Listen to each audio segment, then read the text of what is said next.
Hello YouTube, my name is Adrian from Fist of the Empire, and today we're going to give a review of Foxhole. Currently in early access for $20 on Steam, Foxhole has managed to bring a new, fresh look on shooter games. It sides for an isometric top-down RTS-style viewpoint that caters to squad tactics over individual skill. The viewpoint, design of the game, and method of winning by capturing town halls quickly introduces the player to a concept of true, organized team play. The game is simple enough to play, yet it's complicated enough to ensure that only through cooperation and teamwork can any side win the war.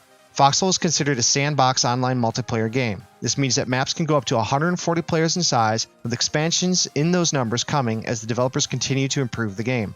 There are no classes, no loadouts to choose from. You spawn as a simple soldier for either the Colonials or the Wardens at your town hall and are left free to choose how you're going to help your team win.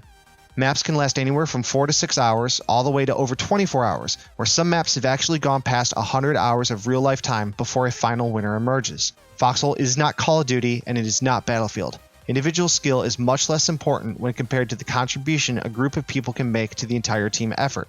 A map can have thousands of deaths on each side by the end of the battle, so a single player's high kill-death ratio for a short period of time is far less valuable when compared to the organized effort to capture a town or leading a push into the enemy team's defenses.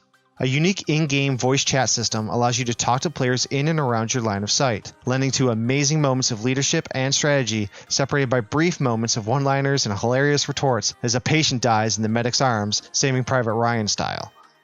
While there is only one victory condition in Foxhole, the game manages to give its players multiple ways to get to that end state, and a large variety of roles to fulfill in achieving that victory. From gathering and crafting, to transporting goods and troops, to building the defenses, and finally fighting the battle, each role plays an important part as cogs in a giant war machine for their team. As each player has different approaches to the roles they fulfill, maps begin to take on a different life and design as time goes on and engineers focus on different defenses and strategies. It is very common to play a map one day and then the next day it feels like a completely different war despite being the same map. So, is it worth getting? I say a resounding yes. I don't normally enjoy a lot of early access games past the first 10 or 20 hours. In 3 weeks, I have logged 220 hours in this game and I'm still entertained and having a blast playing both solo and with friends. Here's some of the things I really love about Foxhole. Real life infantry tactics work, and the best players use them. Ambushes, breaching, movement to contact, all these things are applicable in Foxhole. The players build each map differently each time they play it. This gives the game a way to always feel fresh and new each time you play. The game is 100% about teamwork and cooperation.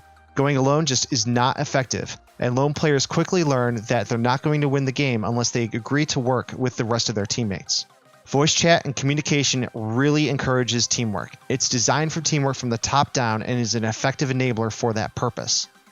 Foxhole has a serious one more turn syndrome. You just can't put it down. I've gone into work the next day bleary-eyed because the previous night war was so close to being won all night long. It's balanced. There's no levels that actually mean anything other than a number that shows your overall contribution to your team. Each player is always on the same footing as the others, regardless of how long they've played or if they've done grinding or anything like that. Now, while I don't roleplay, I've witnessed some roleplay moments in voice chat that are absolutely pure gold, and I've laughed to the point of tears on multiple occasions while playing this game. The development team in this game is hands down one of the most interactive and responsive I've seen in early access. They monitor their official Discord, they deal with bugs and exploits quickly, and they implement the best working suggestions that don't hinder the direction of the development of their game. This game really is a true sandbox. Each day you can do something different and you can wing it or have a plan, but you're always able to find a way to contribute to the war, whether you're winning or losing the battle, and nothing feels better than turning the tide of the war against the enemy. Now, what don't I like about Foxhole? There's a couple things I have a little bit of an issue with in this game. While winning maps is exhilarating, sometimes it can drive on for an extended period of time. Sometimes the enemy team wants to surrender, but there's no mechanic for that, and your team just can't quite close the deal on the final town hall, and it might take an hour to get the game done even though it should have ended long ago. There is some trolling and griefing. While there's a great system for dealing with these griefers and trolls during the game, sometimes it's not fast enough and limited in some ways before a moderator has to step in and deal with larger issues.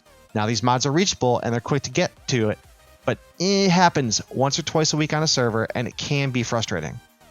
This is an easy game to hop in and play for 30 minutes or a grinding session of 20 hours long. I've done both.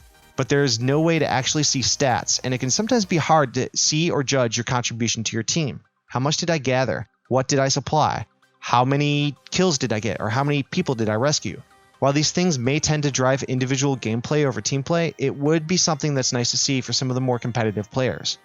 Now, while there's enough quirks and bugs to remind you that this game is early access on occasion, the amount of content, the engaging gameplay, and the interactive community easily qualify this as one of the best early access games I have ever played on Steam. Watch a few videos on YouTube, check out Twitch, and if this game seems appealing, buy it now. I promise you, you really won't regret it.